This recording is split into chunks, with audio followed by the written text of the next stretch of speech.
ये महापाप मुझसे कभी नहीं होगा आचार्य। फिर भूल जाइए कि माता आदिशक्ति आपकी पुत्री बनकर कभी आई थी।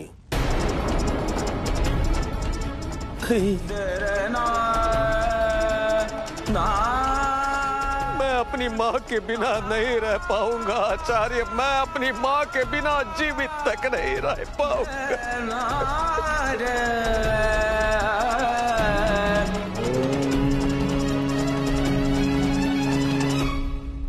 परंतु एक उपाय है आचार्य।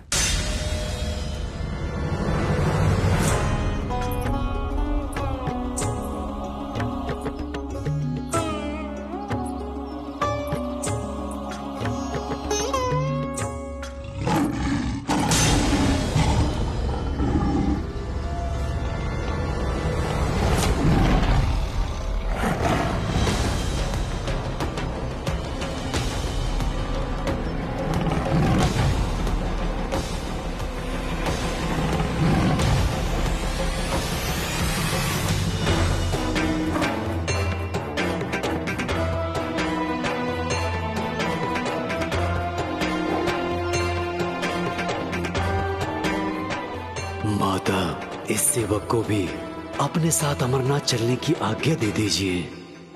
तुम सेवक नहीं हो, मेरे मित्र हो, मेरे रक्षक हो, मेरे प्रहरी हो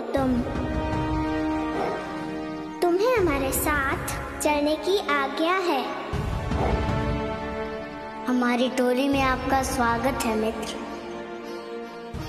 अब हम सब चले अमरनाथ। चलिए।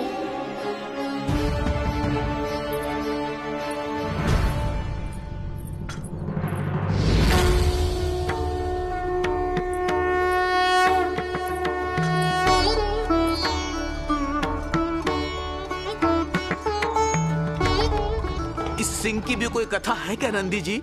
हाँ, इनकी भी एक अत्यंत ही रोचक कथा है। महादेव और माता पार्वती के एक प्रसंग के साथ इनकी भी कथा जुड़ी हुई है। तो सुनाइए ना नंदी जी, हमारी सुनने की इच्छा है। कैलाश पर विवाह के उपरांत दैनिक कार्यों में माता पार्वती इतनी तल्लीन हो गई थी कि स्वयं को ही भूल गई कि वो आदि शक्ति हैं, भूल गई कि दैनिक कार्य के इतर भी उनका कोई दायित्व है। केवल कैलाश की गृहस्थी संभालना और संतुलित करना तुम्हारा कार्य नहीं है गिरजा। गृहस्थी के अतिरिक्त भी तुम्हारा एक महान दायित्व है, क्योंकि तुम्हारी गृहस्थी संकीर्ण गृहस्थी नहीं है गिरजा। तुम्हारी गृहस्थी संपूर्ण ब्रह्मांड है।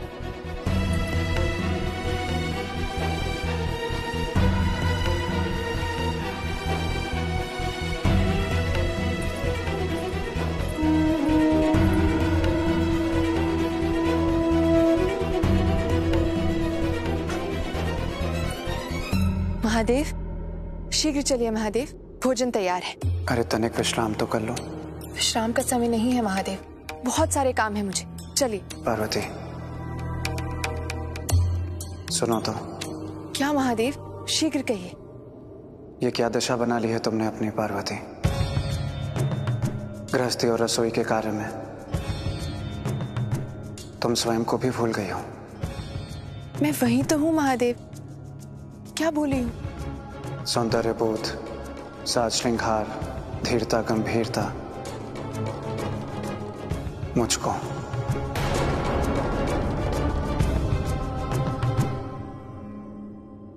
तो मैं ऐसा क्या करूं महादेव कि आपको ये लगे कि मैं कुछ भूली नहीं हूं? श्रृंगार करो।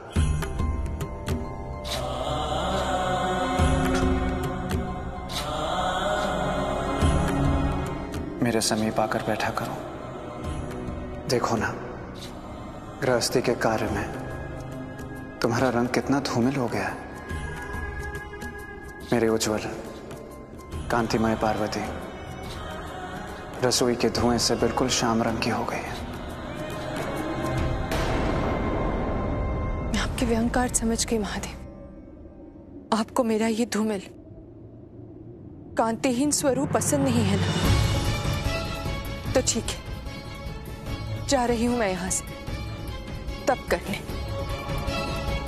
और तप करके उज्जवल और कांति में स्वरूप पाकर ही कैलाश वापस लौटूंगी आपके पास,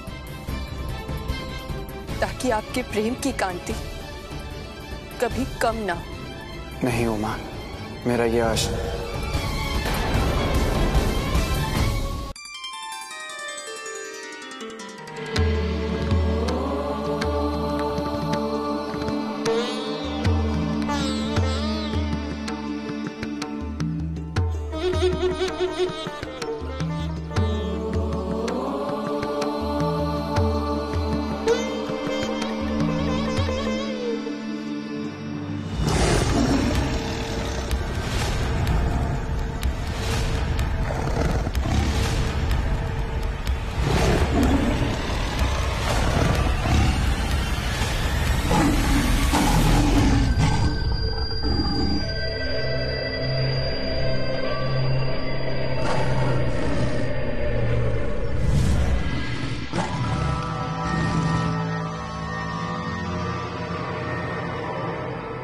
हे व्याघ्र, अच्छा किया तुमने मेरी तपस्या के मध्य मुझे आहार बनाकर मेरी तपस्या भंग नहीं की, मेरा संकल्प पूर्ण होने दिया। अब तुम मुझे अपना आहार बना सकते हो। नहीं माता, मैं नरभक्षी अवश्य हूं। आया भी था आपको अपना आहार बनाने, परंतु आपकी दिव्य शक्ति ने मुझे इस पाप को करने से बचा लिया। अब तो मैं आपकी कृपा चाहता हूँ माता, आपकी दया चाहता हूँ। तो अब क्या चाहते हो तुम मुझसे? जिस माता के निकट आकर मेरी प्रवृत्ति बदल गई, जिस माता के दर्शन मात्र से मेरी भूख प्यास की इच्छा समाप्त हो गई, हृदय में भक्ति का भाव जागृत हो गया, मैं उस माता का सेवक बनना चाहता हूँ। उनकी भक्ति में लीन रहकर संसार की अधर्मियों से रक्षा करना चाहता हूँ। तुम्हारी भक्ति और कल्याणकारी भाव से मैं प्रसन्न हूँ। आज से तुम मेरे वाहन बनोगे और संसार तुम्हें सोम नंदी के नाम से जानेगा।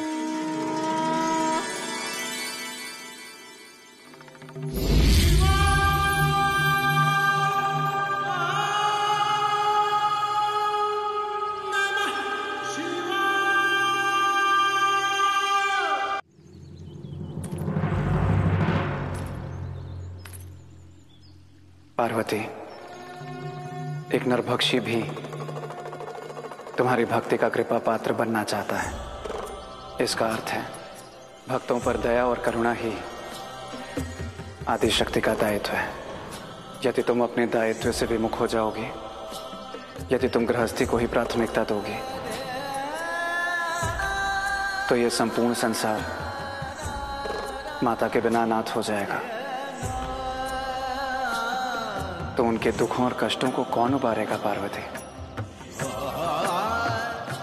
आदि शक्ति ही इस संपूर्ण संसार की माता है।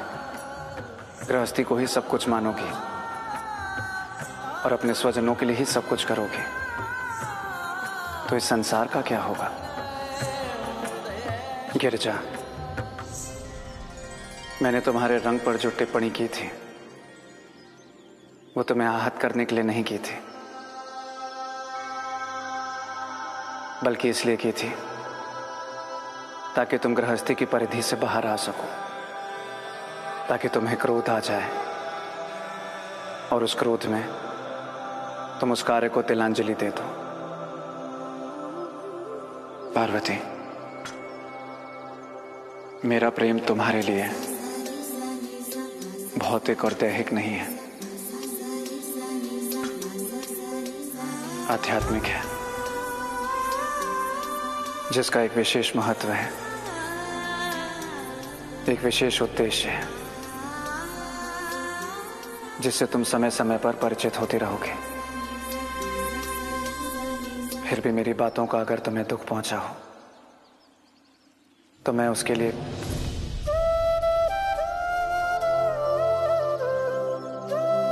नहीं महादेव,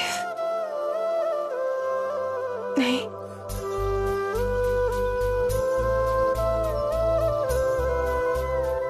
मैं जान गई हूं आदिशक्ति के कर्तव्यों को, अपने दायित्व को। जान गई हूं महादेव,